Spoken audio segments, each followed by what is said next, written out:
López Obrador y Claudia Sheinbaum nos llamaron hipócritas y demás descalificativos a los ciudadanos que por nuestro propio pie llegamos a la Plaza de la Constitución y quitaron la bandera del asta. A ver si entiendes. El pueblo es el que cree en ellos. El que está en desacuerdo con ellos es conservador por fuerza. Es decir, es cierto que hay una gran oposición al López Obrador por parte de los ricos de México. Sí.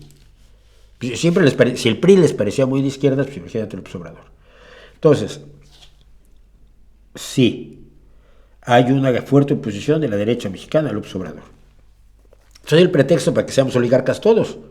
Todos los que estamos en desacuerdo con López Obrador somos oligarcas de la derecha pripanista. Tú ríete de que yo fui perseguido hasta por el PRI. Por el PAN no, porque no me tocó. Ya para el 2000 que llegó Fox, yo ya no estaba aquí. No estaba allá, perdón. Pero por el PRI, por favor.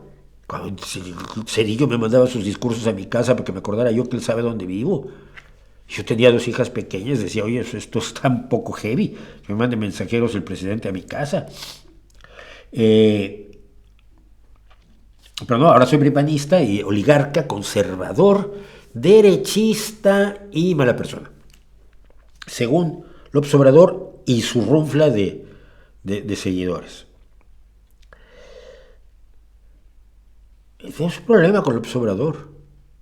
Nunca ha demostrado ninguna de sus acusaciones, ni nunca ha demostrado que ninguna de las acusaciones que se le han hecho es falsa. Para los que no están en México les pongo este ejemplo. Un periodista, probablemente de derecha, no lo sé, nunca he leído un tratado político, un artículo político donde él hable, pero supongamos que es un hombre de derecha, aunque es nieto de un gobernador priista de Yucatán que luego fue asesinado, el abuelo fue asesinado, y que él siempre fue un hombre que se fingía de izquierda, por lo menos el abuelo. Como sea, el periodista es de derecha, vale. El periodista hace una investigación donde encuentra datos y grabaciones que publica sobre la corrupción de los hijos y los parientes y los amigos de los hijos de Andrés Manuel López Obrador. Esto es gravísimo.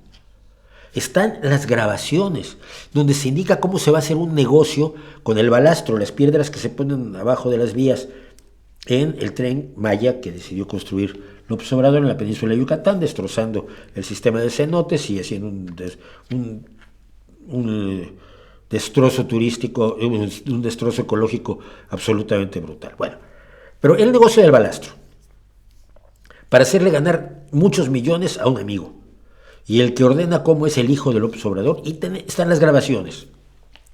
La respuesta de López Obrador es que el periodista es de derecha y gana mucho dinero, es corrupto y es conservador. Estoy de acuerdo, puede ser cierto, claro que sí. ¿Qué tiene que ver eso con la acusación y con las pruebas que se dieron para sustentar la acusación?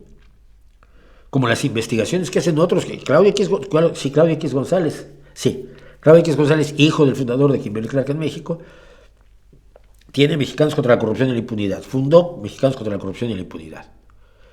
Y ese organismo hace estudios sobre corrupción y muestra pruebas de actos corruptos y de traspasos millonarios a empresas fantasmas por parte del gobierno mexicano, de instancias del gobierno mexicano, que deberían preocupar a López Obrador en su lucha contra la corrupción. ¿Qué pasa cuando dices este organismo no gubernamental, aunque sea de derecha, tiene pruebas? Ah, no, es que son de derecha y son conservadores y son enemigos de nosotros y no quieren a los pobres. Supongamos que todo eso es cierto. Pero las pruebas que han dado, ¿cómo las refutas?